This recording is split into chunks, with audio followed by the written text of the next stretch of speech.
kemunculan Nyai, dengan keterkejutan Nyai, di awal tahun ini Nyai membaca sebuah media online tentang seseorang anggota DPR RI yang sibuk belusukan ke akun bokep. Dia adalah Fadly Zon, ya, anggota DPR RI Komisi 1 dari Gerindra. Nah, dia ini selama ini kan sibuk, ya, si Fadly Zon ini kan sibuk mengkritisi kerjanya Bu Risma. Alah, Bu Risma itu lebay, ya, pencitraan, ya kan, mana ada sih gepeng di jalan protokol, katanya kan gitu, ya. Itu kan bisa aja settingan segala macam. Itu emangnya Bu Risma itu seperti Anies Baswedan? Ya enggak dong, Bu Risma itu kerjanya real dan nyata. Tapi gini loh Fadly Zon, selama ini Bu Risma nggak pernah loh mengkritisi atau nyinyirin kamu itu belusukan ke akun bokep, nggak pernah, ya. Jadi kalau seumpamanya kamu mau mengkritisi seorang, kamu harus introspeksi diri, koreksi diri dulu, apakah kamu sudah benar atau sudah baik apa belum. Tapi memang selama ini si Fadly Zon ini kan selalu merasa dirinya maha benar, maha baik, dan maha nyinyir, ya, akhirnya kepleset.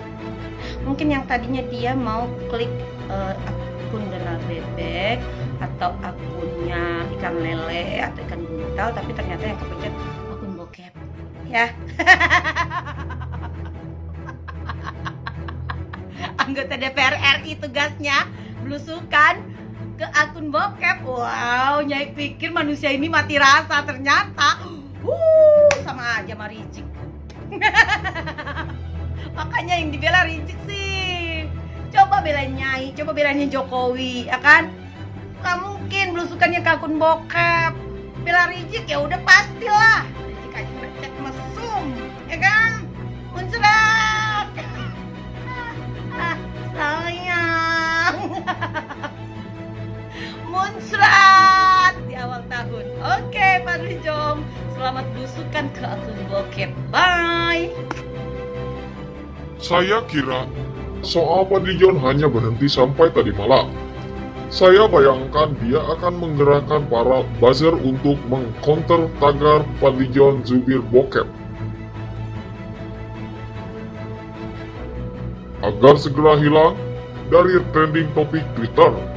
Saya juga mengantisipasi adanya pernyataan dari Fadly Zon yang akan menyalahkan admin yang menghandle akun medsosnya, lalu menyatakan sudah memecat admin itu karena nge-like cuitan yang berisi video porno. Tapi ternyata tagar yang mencemooh insiden video porno itu malah bertambah jumlahnya dan terus bertahan hingga dini hari.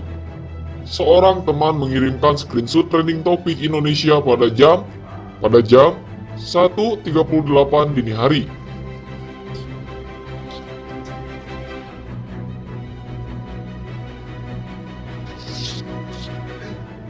Seakan Fadly Zon ini kena gelombang tsunami dan tidak berdaya untuk melawannya.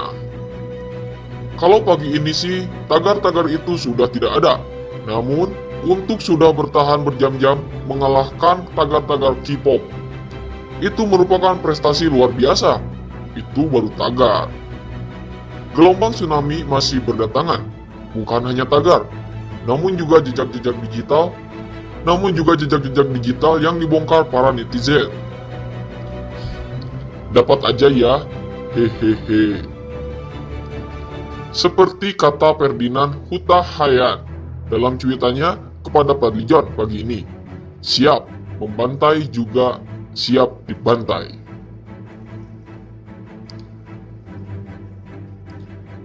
Sesudah bertahun-tahun membantai, tiba saatnya Fadly Zon yang dibantai habis-habisan, hingga tak mampu bersuara lagi, tak mampu mengeles, tak mampu menyalahkan orang lain.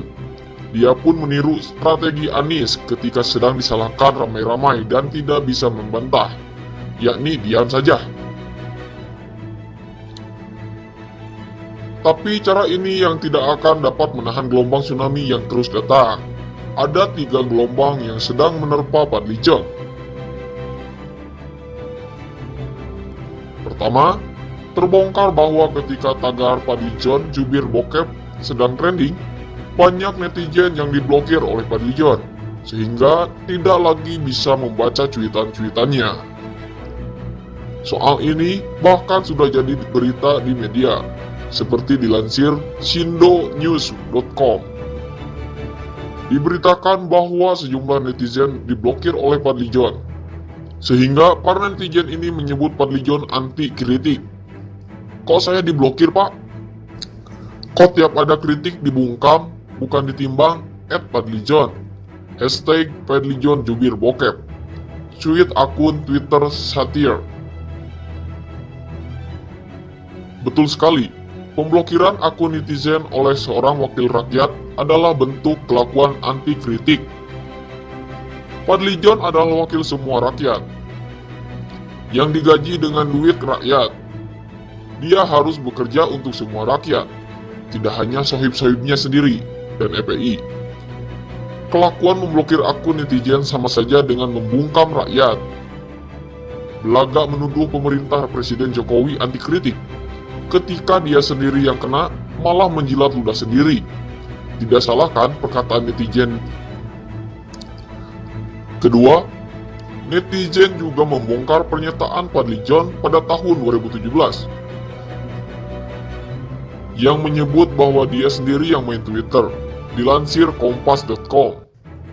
Dalam artikel berita yang dirilis pada bulan Desember 2017, mengulas soal layar super besar yang dipasang Fadlijon di ruang kerjanya di Senayan untuk memantau dan menjalankan aktivitasnya di media sosial, khususnya Twitter. Ia mengaku mengoperasikan sendiri akun Twitternya. Saya yang kontrol, iya dong, masa orang lain, kata Fadli. Hanya sesekali Fadli menyerahkan kepada admin, utama terkait rilis pemberitaan dan mengunggahnya ke Twitter.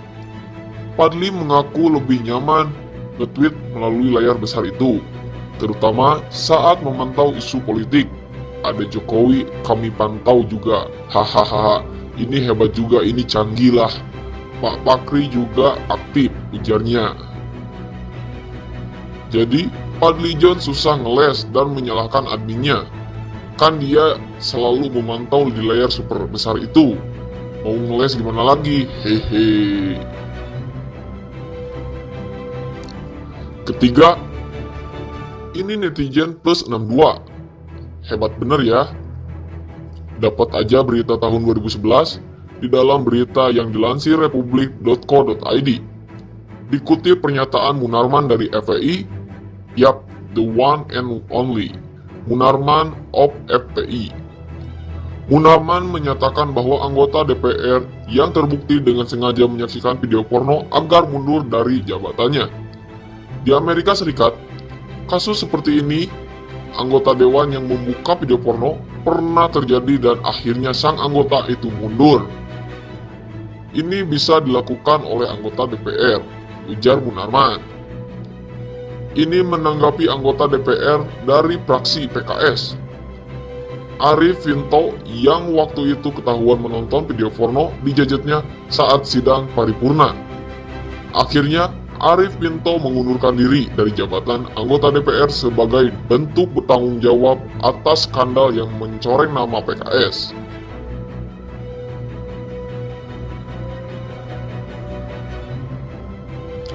Nah, tidak perlu bersusah payah untuk mencari bukti bahwa akun Fadlijon menonton video porno. Semua sudah ada di Twitternya, disediakan oleh para netizen. Selama ini, Fadlijon selalu membela FPI, seakan akhlak mereka yang paling baik sedunia akhirat. Ternyata, kelakuan Fadlijon tak berakhlak. Apakah FPI akan menuntut Fadlijon mundur sebagai anggota DPR? Kalau tidak, FPI seperti menjilat ludah sendiri dong. Gak konsisten. Apakah FPI mau dibela oleh anggota DPR yang menonton video porno? Mau tetap kering dan aman? Atau ikutan basah kena gelombang tsunami? Bingung kan?